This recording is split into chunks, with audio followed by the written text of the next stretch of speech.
And in walking away would be stepping in my purpose and cutting ties with the toxicity, whether that be family, friends, or whoever. It was keeping me stuck and keeping me from stepping into my calling. And then when I did decide to step into my calling and walk in purpose, that is when, you know, your life will all of a sudden become wreaking havoc.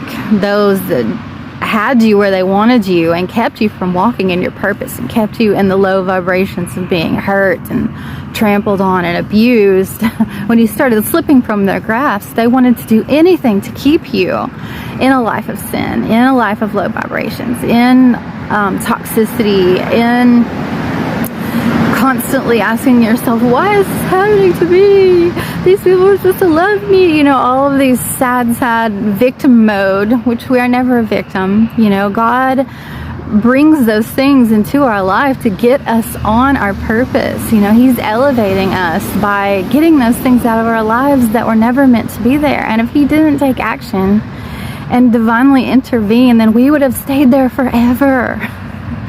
We would have stayed there forever, and we never would have stepped into our purpose doing what He called us to do, what we knew that we were called to do, but we stayed in a comfort zone. I don't think people realize how hard it is to break out of those cycles and to get on your path and walk in your purpose and to pray for God to help you get there.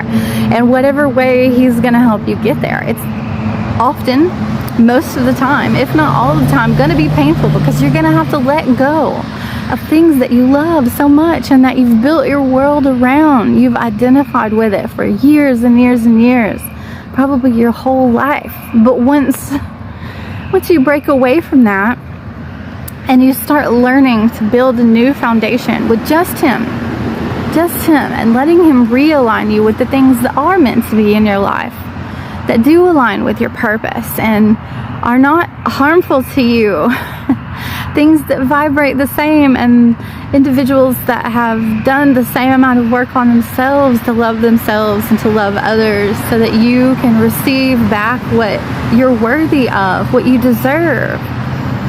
That is so hard. And then you have to come up against the opposition of people that don't think with their harsh judgment that you deserve to be there, that you have done enough work to satisfy them to be where you are, when it has nothing to do with them at all.